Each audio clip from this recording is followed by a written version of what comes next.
शिवानी जैसे ही बाजार से घर पहुंची तो उसकी सास ने नया तमाशा लगा रखा था।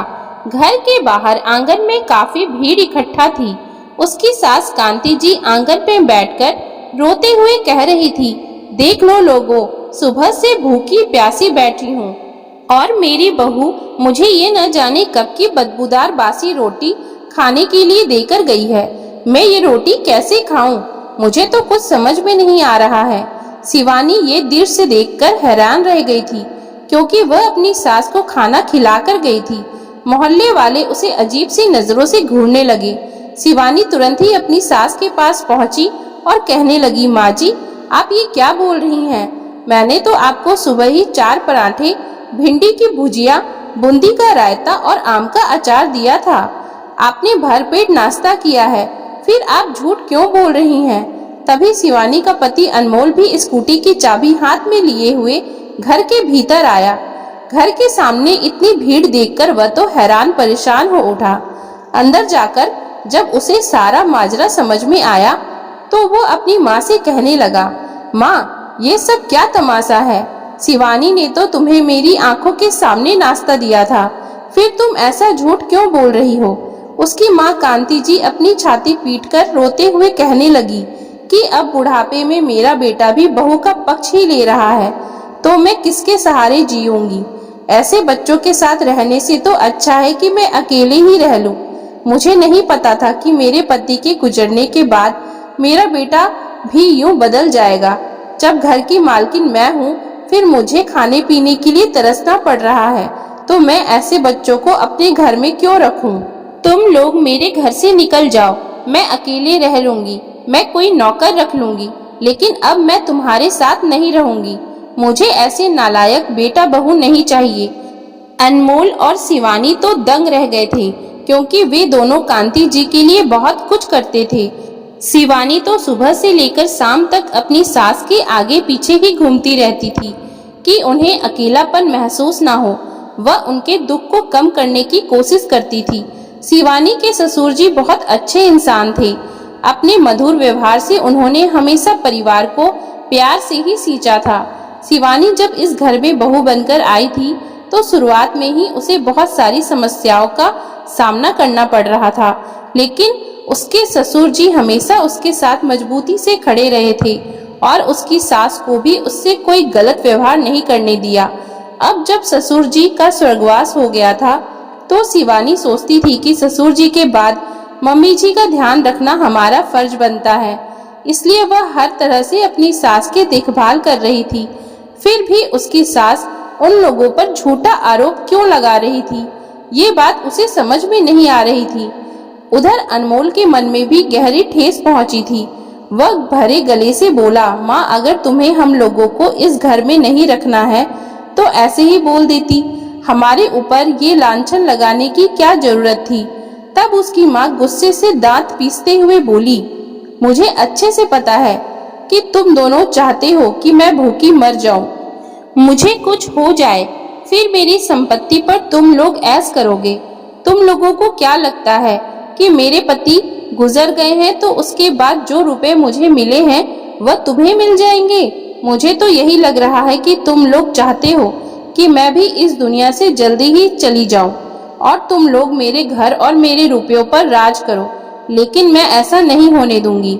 ये रुपये मेरे हैं और इन रुपयों से मैं अपने लिए सुख सुविधा जुटाऊंगी और ये रुपये मैं अपने ऊपर ही खर्च करूंगी। माँ की ये बात सुनकर अनमोल का दिल टूट गया था। कांति जी आगे बोली, तुझे तो अपनी पत्नी ही प्यारी है ना? अगर मैं इसे जरा सी डांट देती थी या इस पर हाथ उठा देती थी तो तू मुझे ही समझाने बैठ जाता था। तो जा, अपनी पत्नी को लेकर जहाँ जाना है चला जा, मुझे तुम लोगों की जरूरत नहीं है। अनमोल बड़ा दुखी हो गया था। वह सोच भी नहीं सकता था कि घर के छोटे मोटे झगड़े में सच का साथ देने की सजा उसे ये मिलेगी कि उसकी माँ उसे घर से ही निकाल देगी। लेकिन आज माँ की बातें सुनकर उसे गहरी ठेस पहुंची थी और बात उसके स्वाभिमान को जा लगी थी। इसलिए उसने धीरे से कहा, ठीक है माँ, अगर तुम्हें रुपए इतने प्यारे हैं तो रुपए मुबारक हो तुम्हें। अच्छा है जो तुम्हें इंसानों से प्यार नहीं है।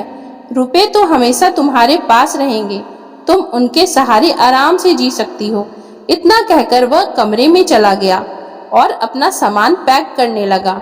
शिवानी ने अपनी सास और अपने पति दोनों को समझाने की कोशिश की, लेकिन शिवानी की सास अब कुछ भी सुनने को तैयार नहीं थी। वह उन दोनों को घर से निकालने की बात बोल ही रही थी। माँ की बात सुनकर अनमोल ने अपनी पत्नी से बस इतना ही कहा कि अगर माँ खुद चाहती है कि मैं इस घर में ना रहूं, तो मैं जबरदस्ती उनकी देखभाल करने के लिए यहाँ नहीं रह सकता। फिलहाल हमारे लिए यही सही होगा कि हम ये घर छोड़ दें, वरना माँ ने आज ऐसा लांछन लगाया है, कल को वह कोई और भी झूठ बोल सकती है। अब शिवानी को भी अपने पति की बात सही लगी। हालांकि उसका मन बहुत दुखी हो गया था, लेकिन फिर भी वह घर छोड़कर जाने की तैयारी करने लगी। इधर शिवानी की सास कांति जी बहुत खुश थी। शुरुआत से ही उनके बहुत सारे दबे हुए अरमान थे। उनके पति मनोहर जी बहुत ही अच्छे इंसान थे और वह हमेशा अपने माता पिता की सेवा करते थे, लेकिन कांति जी कभी भी अपने सास ससुर की सेवा नहीं करना चाहती थी। मजबूरन उन्हें अपने सास ससुर के साथ रहना पड़ा। उनके पति ने कभी गृहस्थी अलग करने के बारे में सोचा नहीं, क्योंकि उनके माता पिता बहुत अच्छे थे। कांति जी का ये सपना भी अधूरा रह गया कि वह अपने पति के साथ अकेले रहे। कांति जी को घूमने फिरने का बहुत शौक था, लेकिन उनके पति घर और बाहर की जिम्मेदारियां निभाते हुए इतने थक जाते थे कि उन्हें कहीं बाहर जाने का मन नहीं करता था। इस बात से भी कांति जी हमेशा उनसे नाराज रहती थी। जब बहू घर में आई तो घर में शांति बनाए रखने के लिए मनोहर जी हमेशा उन्हें समझाया करते थे, बहू की तारीफ किया करते थे और बहू को उस घर में एडजस्ट होने में मदद करते थे। इस बात से भी कांति जी उनसे चिढ़ी हुई रहती थी। जब उनके पति का स्वर्गवास हुआ तो कांति जी की उम्र ज्यादा नहीं होने की वजह से उनके मन में यही विचार आया कि मैं दूसरी शादी करूंगी। लेकिन बेटे बहू के होते हुए उन्हें ये बात सबके सामने रखने में हिचक महसूस हो रही थी। उन्हें लगता था कि पति के गुजरने के बाद उन्हें जो 70 लाख रुपए मिले थे वो ऐसे ही रह जाएंगे, और जब उन्हें कुछ हो जाएगा तो सारे रुपए उनके बेटे और बहू को मिल जाएंगे। वह बड़ी स्वार्थी हो गई थी और सोच रही थी कि अगर मैं बेटे बहू को घर से भगा दूं और दूसरी शादी कर लूं तो इन रुपयों से खुद की जिंदगी मजे से काट सकती हूँ। इसलिए सबसे पहले उन्होंने अपने बेटे बहू को घर से निकाल दिया। उसके बाद उन्होंने सभी रिश्तेदारों के सामने अकेलेपन का रोना धोना शुरू किया। उनकी दीदी दामिनी जी ने तलाक होने के बाद काफी उम्र होने पर दूसरी शादी की थी, तो उनकी दीदी उन्हें समझाने लगी कि तुम्हारे बच्चे तो नालायक निकल गए और तुम शायद ठीक कहती हो, अकेले जिंदगी काटना बड़ा मुश्किल है। अकेलापन मुझे काट खाने को दौड़ता है। अगर कोई सही रिश्ता तुम्हारी नजरों में हो तो तुम मुझे बताना। उधर उनकी दीदी दामिनी जी के मन में भी थोड़ा लालच आ गया था, तो उन्होंने अपने ही चचेरे देवर से कांति जी के रिश्ते की बात चलाई। सबसे पहले तो उन्होंने कांति जी को अपने पास रहने के लिए बुला लिया। कांति जी खुशी खुशी अपनी दीदी के पास चली गई। दामिनी जी ने पहले ही रंजीत को बता दिया था कि कांति जी के पास बहुत सारे रुपए हैं, तो दौलत के लालच में रंजीत भी तुरंत ही शादी करने के लिए तैयार हो गया था। जब कांति जी रंजीत से मिली तो वो बहुत ही सभ्य व्यवहार कर रहा था।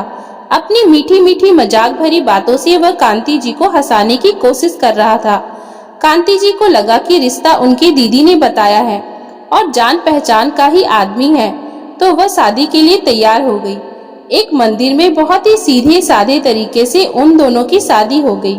जब अनमोल को ये बात पता चली कि कांति जी दूसरी शादी कर रही है तो उसका मन अजीब सा हो गया। उसे लगा कि उसकी माँ उसके पापा के साथ बेवफाई कर रही है। हालांकि आजकल के समय में पूर्ण विवाह तो लोग करते हैं, लेकिन पति के गुजरने को साल भर ही हुए थे और कांति जी दूसरी शादी रचा रही थी, तो अनमोल को थोड़ा सा अजीब लग रहा था। ऊपर से उसकी माँ ने उस पर झूठा आरोप लगाकर उसे अपनी जिंदगी से निकालकर फेंक दिया था और अब उसके ही पिता के रुपए को ताकत बनाकर वह अपनी नई दुनिया बसाने के लिए चली थी। अनमोल को बड़ा दुख हुआ। शिवानी भी ऐसी औरत देखकर दंग थी। वह माँ तो क्या सास कहलाने लायक भी नहीं रह गई थी। इधर कांति जी बहुत खुश थी। वह सोच रही थी कि अब वह अपने नए पति के साथ खूब घूमेगी, आजाद जिंदगी जिएगी, मूवी देखने जाएगी। वह तरह तरह के सपने सजाए हुए थी। शादी की पहली रात बहुत ही सामान्य थी। अब वह दोनों ही उम्र के उस पड़ाव पर थी जहां पर वह दोनों एक दूसरे में अपना दोस्त ढूंढने की कोशिश कर रहे थे। कम से कम कांति जी तो बस एक साथी ही चाहती थी। इसलिए खाना खाने के बाद वह कमरे में जाकर लेटकर सोने की कोशिश कर रही थी। जब काफी रात तक रंजीत कमरे में नहीं आया तो कांति जी को लगा कि क्या हुआ, ये कहाँ रह गए। ऐसा सोचकर वह कमरे से निकलकर बाहर आई। उन्होंने देखा कि रंजीत एक कमरे में बैठकर शराब पी रहा था। ये देखकर तो उनके पैरों तले जमीन ही खिसक गई। कांति जी को शराब पीने वाले लोगों से सख्त नफरत थी और शादी तय होने से पहले रंजीत ने उन्हें यही बताया था कि वह शराब वगैरह नहीं पीता। खैर वह दबे पांव कमरे के बाहर पहुंची तो रंजीत अपने दोस्तों के साथ बैठा हुआ था। रंजीत का एक दोस्त कहने लगा, यार तूने तो बहुत बढ़िया हाथ मारा है। रंजीत शराब के नशे में झूमता हुआ बोला, और नहीं तो क्या, बुढ़िया के पास है ही क्या, मुझे तो उसके 70 लाख रुपए चाहिए बस। कुछ ही दिनों में उसे इस दुनिया से भेज दूंगा, फिर उसके 70 लाख रुपए मेरे हो जाएंगे।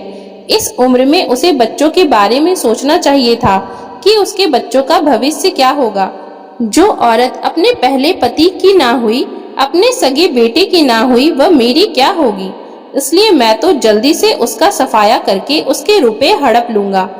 कहीं ऐसा ना हो कि सारे रुपए वह अपनी मौज मस्ती में ही उड़ा दे और इसमें से 50% हिस्सा मुझे उसकी दीदी को भी तो देना है। आखिर उसी ने तो पूरी प्लानिंग की है। ये सब सुनकर तो कांति जी के पैरों तले जमीन ही सरक गई थी। उनकी आंखों से आंसू बहने लगे और वह सोचने लगी कि शायद मेरे स्वार्थी होने की यही सजा है। मैं अपने पहले पति की दौलत पर ऐश करने चली थी। अपने बेटे को मैंने दुत्कार दिया। शायद मुझे इसी बात की सजा मिल रही है। वह अपने आंसू पोंछते हुए अपने कमरे में आई और उन्होंने तुरंत ही अपना सामान पैक किया कि मैं भी तो इसी दौलत पर ऐश करने के लिए अपने बेटे बहू पर झूठा लांछन लगा चुकी हूँ। उनकी आंखों से झरझर आंसू बहने लगे।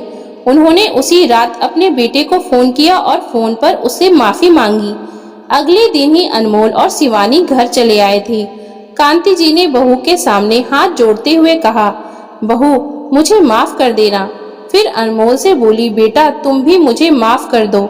अपने स्वार्थ में अंधी होकर अपनी मौज मस्ती के चक्कर में मैं नर्क में गिरने जा रही थी। वह तो अच्छा हुआ कि मैंने उस घटिया इंसान की बात सुन ली, वरना मेरे साथ कुछ भी गलत हो सकता था। अब कांति जी के पास कोई सबूत तो था नहीं, तो उन्होंने बस तलाक की कार्यवाही शुरू करवा दी और अपनी दीदी से भी सारे संबंध तोड़ दिए, जिसने सिर्फ पैसों की लालच में उन्हें नर्क की अग्नि में धकेलने की कोशिश की थी। उन्होंने सारे रुपए का नॉमिनी अपने बेटे को बना दिया और घर भी उन्होंने बेटे बहू के नाम कर दिया था। उन्हें एक ठोकर खाकर समझ में आ चुका था कि अपने परिवार से बढ़कर कुछ नहीं होता है और जीवन साथी के चले जाने के बाद यदि किसी साथी की जरूरत महसूस हो तो ऐसे इंसान की खोज करनी चाहिए जो रुपए पैसों की लालची ना हो और सच्चे जीवन साथी की तरह बाकी की बची जीवन अच्छे से गुजार सके। तो दोस्तों, अगर आपको हमारी आज की ये कहानी अच्छी लगी हो तो कृपया आप हमारे चैनल को लाइक, शेयर और सब्सक्राइब जरूर कर लें, जिससे हम आपके लिए और भी अच्छी अच्छी कहानियां लाते रहें। Thank you for watching.